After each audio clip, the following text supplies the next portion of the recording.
جب ہم اپنی ذہنی صحت کو ٹھیک کرنے کی بجائے ڈرگز استعمال کرتے ہیں اور ان میں سے کچھ ڈرگز بہت ایکسیپٹیبل ہیں.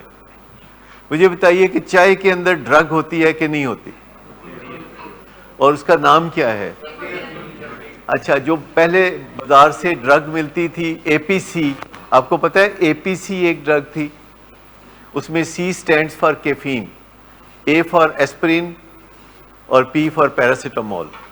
یعنی ایسپرین، پیراسیٹامول اور کیفین کو ملا کے ایک دوائی بنائی جاتی تھی جسے اے پی سی کہا جاتا تھا، اور وہ بہت استعمال کی جاتی تھی. اور اب اس میں کیفین نہیں ڈالی جاتی کیونکہ لوگ ویسی چائے شائے بہت پیتے رہتے ہیں. یہ پرانے زمانے میں اس وقت کیفین میڈیسن میں ملائی جاتی تھی جب لوگ چائے وائے نہیں پیتے تھے. یہ میڈیسن ہے، لیکن ہم سب چونکہ اسے استعمال کرتے ہیں، مہمانوں کو پیش کرتے ہیں، over a cup of T ہم بہت سارے مسائل حل کرتے ہیں، تو ہمیں لگتا ہے کہ یہ ڈرگ نہیں ہے. یہ ڈرگ ہے، اور it can lead to other drugs.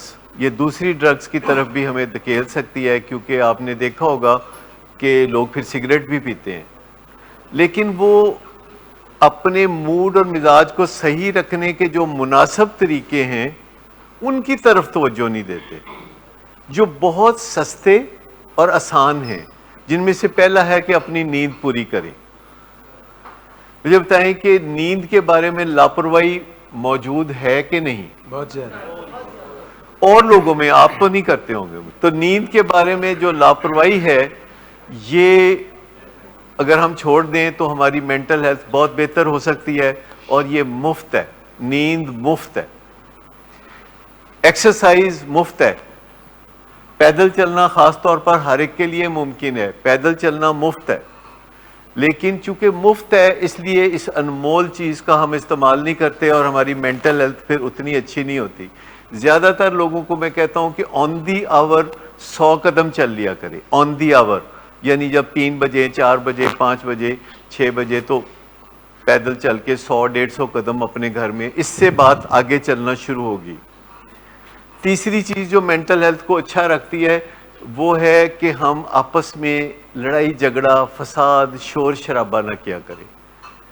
چاہے ماں باپ اور اولاد کا رشتہ ہو، چاہے بھائی کا بھائی سے رشتہ ہو، یا میاں بیوی کا رشتہ ہو، اس میں یہ دونوں کا تہیہ ہو. دونوں اس موضوع پہ بات کریں، دونوں اس موضوع پہ بات کریں کہ ہمیں ایک دوسرے کے ساتھ رسپیکٹ فل طریقے سے تبادلہ خیال کرنا ہوگا.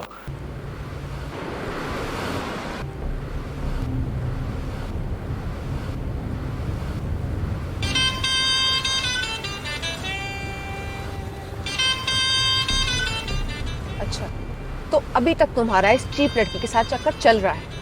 تم کون ہوتی ہو مجھے پوچھنے والی؟ اوکے، اور تم ان گھٹیا لڑکیوں کے ساتھ گل چھرے اڑاتے پھرو تو میں چپ بیٹھوں.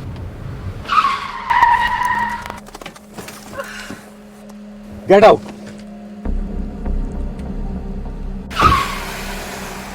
شراب نوشی کی وجہ کردار کی خرابی نہیں، موڈ کی خرابی ہے. شراب نوشی کبھی بھی نشے کی بیماری میں بدل سکتی ہے. نشے کی بیماری ہر سٹیج پر قابل علاج ہے. مدد حاصل کیجیے، کیونکہ وہ ایسا نہیں کرے گا. ولنگ ویز سے مدد حاصل کیجیے، کہیں سے بھی مدد حاصل کیجیے، لیکن فوری مدد حاصل کیجیے. جس معجزے کے انتظار میں آپ نے بہت دیر کر دی، اب وہ دستک دے رہا ہے. مدد حاصل کیجیے، مدد حاصل کیجیے، مدد حاصل کیجیے.